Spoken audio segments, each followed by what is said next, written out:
time is now. Welcome back to the Time is Now podcast. Thank God we could be here together today. On this podcast, we speak to entrepreneurs from all industries and figure out what makes them tick, where they came from, what business means to them, and how they achieve success. I'm Dr. Slava Shut, a doctor of physical therapy, serial entrepreneur, and your host. Welcome, everybody. Today we have a special guest as usual. We want to introduce Michael here. He's going to tell us about himself and a very important topic. We're going to talk a little about medical stuff today and a little about how we can make greater awareness for this very, very debilitating disease and how we can make positive out of something that appears to be negative. Okay. So our guest today was diagnosed with multiple sclerosis in 2018. Michael has become an empowering inspiration to others and a man of constantly seeking to improve himself. So, and everybody else around him, because he's a powerhouse of influence. Let's get into it. Please, Michael, introduce yourself and tell us, for the listeners who don't know what exactly MS is. Yeah. So I'm Michael Villines. I'm the autoimmune coach. I work with people who have multiple sclerosis, giving them the confidence for everyday life through diet, stress management, and lifestyle so that they can live to their full potential for the reason that God created them for. And multiple sclerosis it's a condition that it attacks your myelin. It attacks your myelin sheath. And all the autoimmune conditions, they attack something different, but your myelin sheath, it attacks that are in it attacks your nervous system. So no two people, they have the same symptoms, because it's amazing how many different things your nerves affect. Everything from your eyes to walking around to just gripping things to whatever. It's impressive how much it affects, and that's what it impacts different people with. Right. And just to clarify some things for in a layman's way, I'm not going to bore anybody, but the myelin is one of the coverings of nerves, and very responsible for how nerve conduction comes across the nerve. So when that degenerates, you change the way the nerve processes information and does its electric conductivity. So the myelin is a covering, and MS is one of those disease processes that affects the covering of the nerve. So, tell us about your journey, because, you weren't diagnosed as a child, right? And, at some point you were diagnosed because something happened, or you saw that something wasn't right. Your family saw something that wasn't right. So tell us a little bit about your journey and how you went from woe's me, wow, look what happened, to a powerhouse of information to help other people that are maybe struggling and get them to be coached through their journeys. Yeah, so leading up, so I was diagnosed in May 2018, but 2017, I think from when I was in college in Idaho, I live in Louisiana now, that I noticed just little stuff happening, like my joints were popping more than they should have, but I didn't think anything too much about it. I was powerlifting. I was like, oh, maybe my body's not built for that, whatever. When I was in college, there was some days I'd work out for 8 hours a day. I'd do 3 judo classes, 1 Brazilian jiu-jitsu class. I'd lift for 2 hours. And then I thought I was out of shape. I need to get in better shape. So 1 hour of cardio turned into 2 hours of cardio. So overall, it was like 8 hours of working out. And so I just thought that I had worn down my body because all my muscles had gotten smaller because I was working all the time. Right. And so from that, and then working construction, I just noticed things got a little worse and worse. And in 2017, I basically spent the entire year getting hammered on the weekends and with alcohol It happens. all and smoking cigars and thinking I was living my best life. And but then throughout that entire time, my walk just kept on getting worse and worse and worse. Guys on the job site be like, Mikey, because that's what some of them called me. They'd go, you should go see a doctor. I thought I was just tight from things getting smaller. And then, so eventually I broke down, went and saw the doctor, and he was like, I think you should go see a neurologist. And then went and saw a neurologist, and then I was diagnosed soon after. And then it was just a lot of it. I can remember soon after being diagnosed that I was walking around an art museum just looking at different paintings, reminiscing, like thinking about how life was, that because there's a lot of big events that happened when I was diagnosed, that my grandfather on my mom's side, he died at the same time.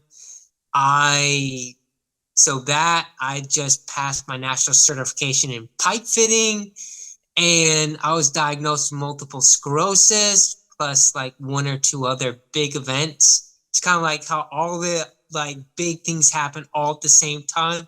That was one of those moments. And then because I can remember talking to my dad, and he was like, I don't think right now is a good time to tell your mom that you've been diagnosed with multiple sclerosis because she's a wreck right now. So I was just like, oh, like some stuff's happening. And then eventually I told her. But between all of that, I was just walking around the art museum. I can remember sitting down on a bench and thinking, like, I know I have multiple sclerosis. Right. I can either let this affect me for the worse and become a victim of the situation, or I can move forward and I can make changes and become a victor of it. And I can remember a conversation me and my dad had when we were driving, because I planned this month-long joyride of all this food that I knew I wouldn't be able to eat, alcohol, whatnot, that I wouldn't be able to drink at some point. He was like, you can keep on living the same lifestyle that you're living and you'll end up in a wheelchair. Or a bunch of people, they've made drastic changes. They changed up their lifestyle, they changed up what they're eating, and they're living symptom free, if not beating what they have. It's your choice. So eventually I went, he's right, and I made all the changes I need to make. Was that the tipping point? Was that experience when your mom was going through grief and your father was going through grief and you were going through grief and walking through the art museum, was that the tipping point that said, you know what, it's time? Yes, I have what I have, but it's time to take my health more seriously? Right. And I thought, like, because before I was drinking a ton and smoking cigars and doing all this stuff because I wanted to be the toughest guy on the construction job site. So that fit into that mold. But when I was diagnosed, I was like, if I keep on drinking and I still have this, it's more like pity drinking. Right. Like, I'm not going to do that. So I was like, I can either become a victim of my situation or I can become a victor. And I'm not going to become a victim. So it's time to make the life changes. And You're the Hulk. That's why. yeah, You're not going to be a victim. You're the Hulk, baby. We're yeah, not victims, you know. The Hulk is the Hulk, you know. The Hulk doesn't play around. You know what I'm saying? The judo no, master Hulk is gonna either fold, right, and or you're gonna continue being the Hulk, right? Once you become the Hulk, you don't want to not be the Hulk, right? no, So as a guy, you know, it's a blessing being big and strong, and you know, like it's empowering, and you know, you don't want to let that go, right? You want to continue. It feels good to be big, strong, powerful. What do you yeah, say to those people who have not the mindset that you do and that have quit or wanting to quit and woe's me and you know I'm accepting my fate into the wheelchair. What do you say to those people? Because you could say whatever you want to say because you had that choice. I'd say that if for some reason you've given up, that there's still hope. You can still improve and you can still get better. And that if right now is the moment when you decide to make that decision, great. Or if you say, hey, tomorrow I'm going to step forward, I'm going to move, I'm going to put myself in the best direction, then that's going to be the start of taking your life in your own hands and you're in control. One of my heroes is Jocko Willink, where he talks about extreme ownership. And by making all those decisions where you're taking your life into your hands and you're choosing to get better and improve, you're taking extreme ownership of, and you're willing to take all those steps, because I don't know how many people, just from everything that I've done to help me improve and get better, I don't know how many people have drawn inspiration from that.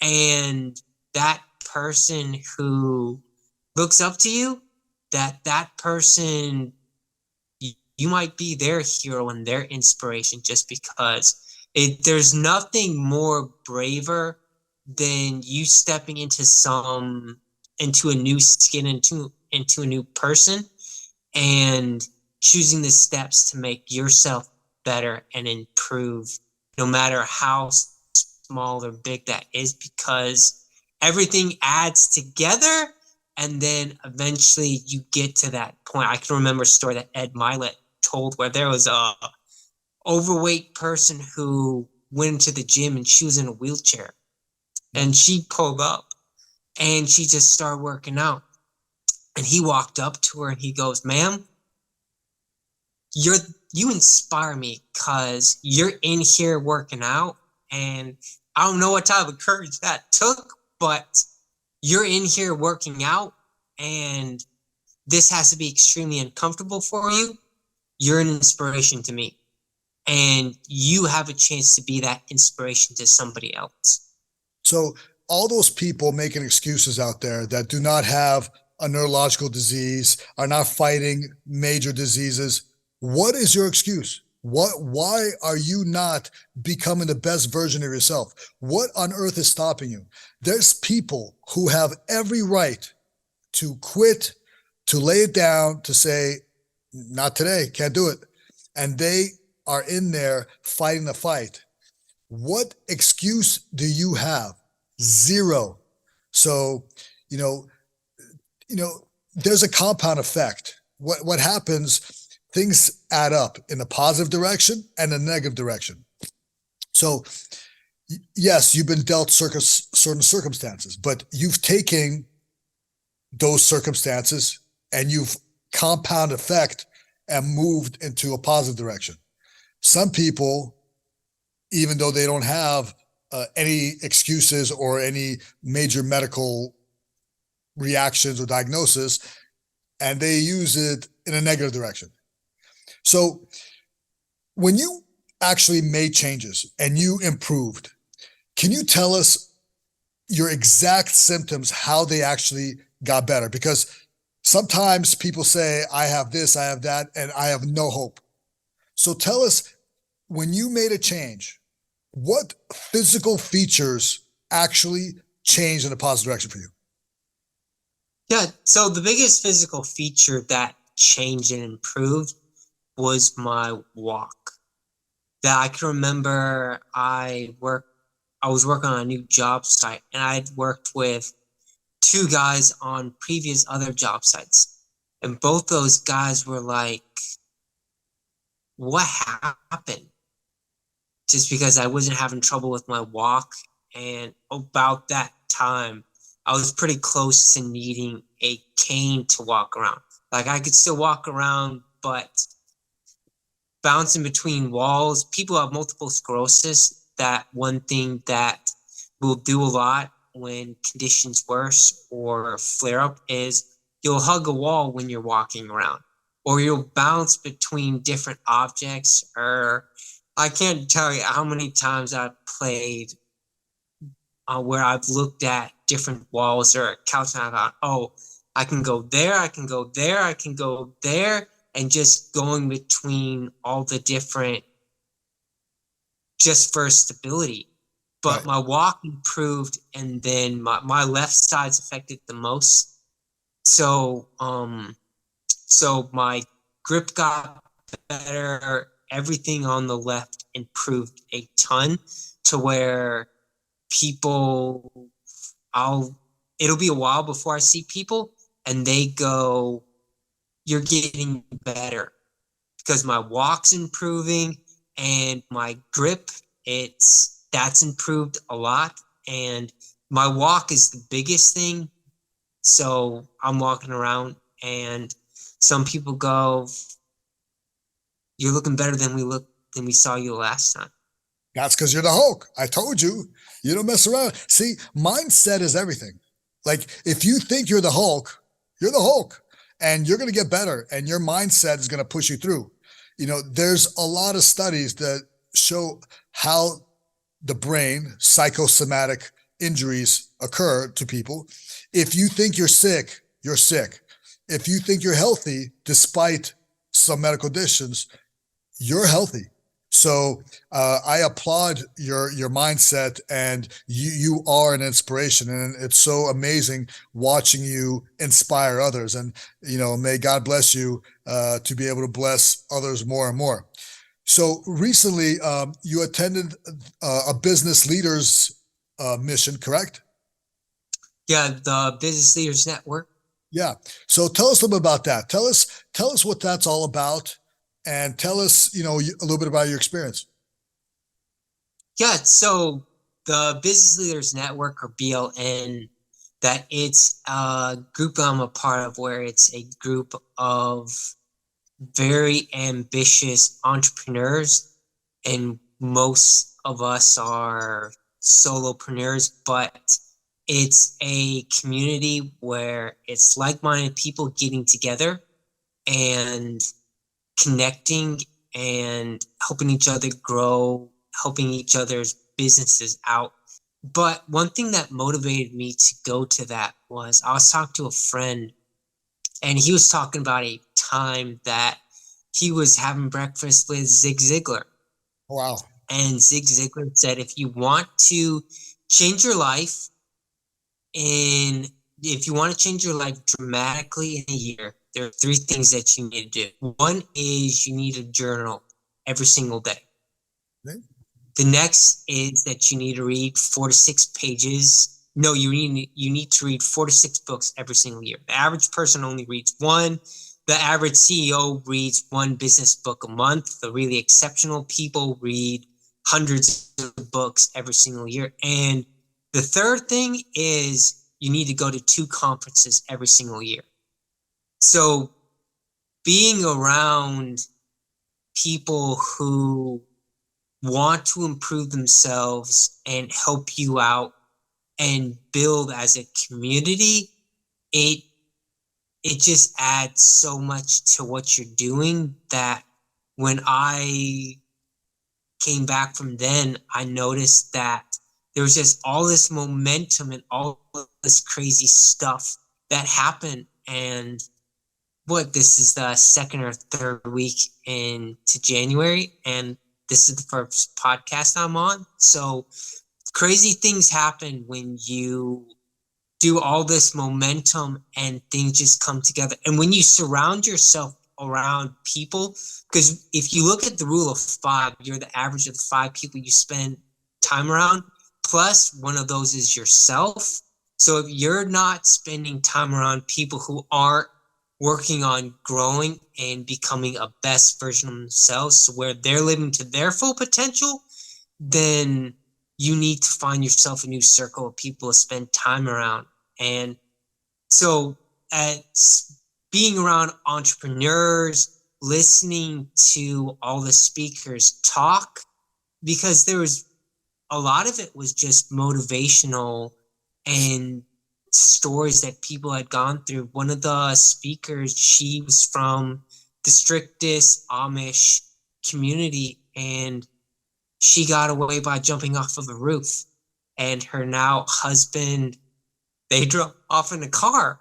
So when you hear stories like that, you're like, that's crazy.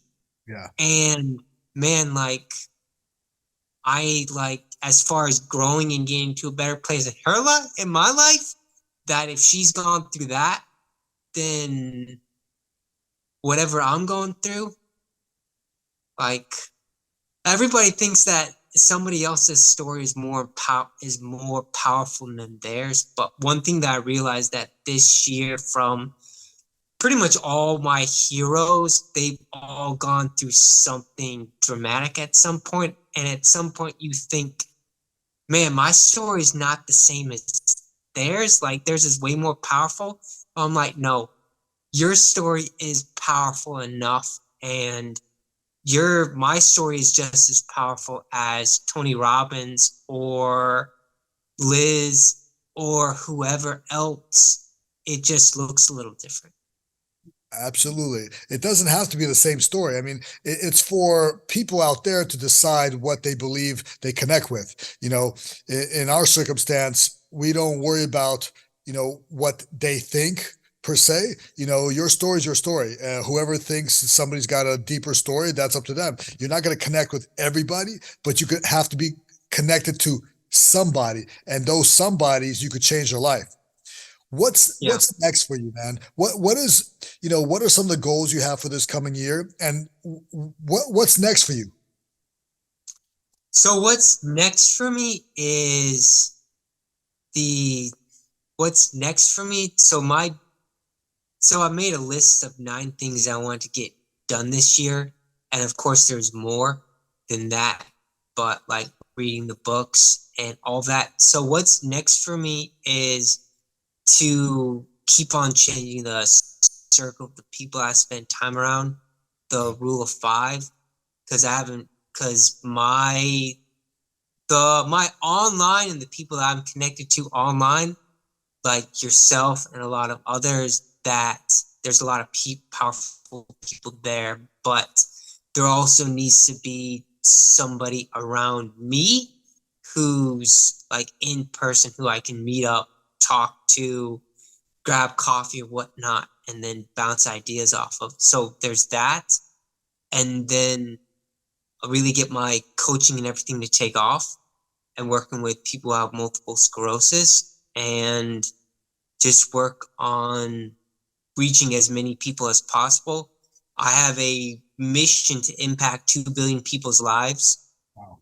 And so with that means I have to get a lot bigger, and I have to meet more people and tell my story and get on more stages and do whatever it takes this year to keep on growing and getting to the next level and going all in as much as possible.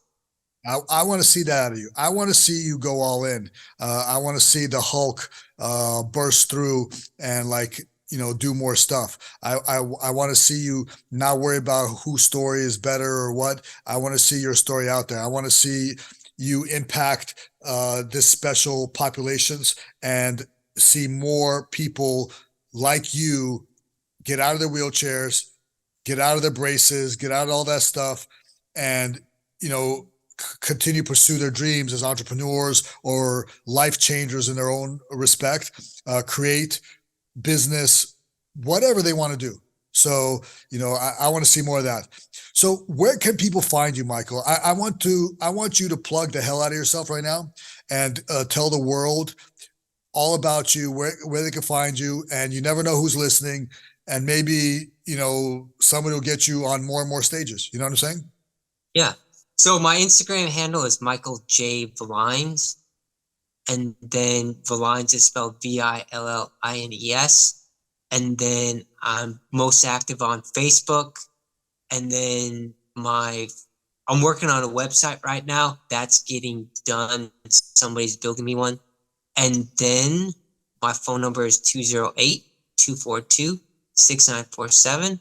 that if you're feeling down or you need help or whatever it is, I'd love to talk to you and shift your mindset, your body, and because we are spiritual beings, that all of those spots where we are, all those need to be addressed and worked on. And that's when we really start healing and get into a better place in life, whether you have an autoimmune condition or not. Beautiful. Do you have any last words of wisdom to share with the audience before we go? And, I'm glad you plugged yourself. And whoever's listening, you have the real information. You have the real number. You have the real social media handles. You should not hesitate to call out. You do not have to go at this alone. You have a team full of people. You have people who have been through what you've been through. So don't hesitate to call him. Don't hesitate to ask him questions. If you're out there and you have been diagnosed with an autoimmune disorder and you want to speak to somebody who's really doing it right now, you should go and call. You should not be afraid. Reach out, and you do not have to do it alone. You have a team now. Yeah, and and thank you for having me on before we leave. And the big thing is just focus on yourself. I was talking to somebody this week, and I'm a part of a group of men and on Facebook, and I ended up talking and sharing a bunch of different stuff. And one of the guys was like, "Man, I have a disability," and he was like, "I'm eating up all the words that you ate off of the call." I told him, just work on being a better version of yourself.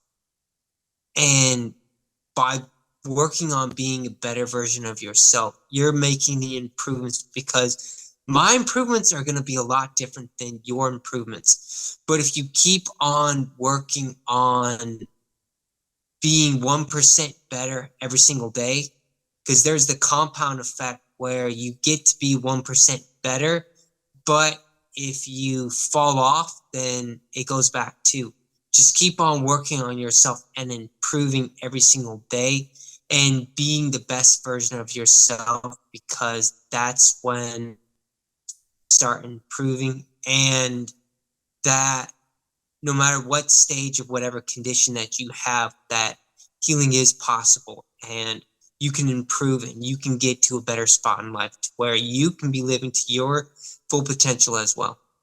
Brilliant.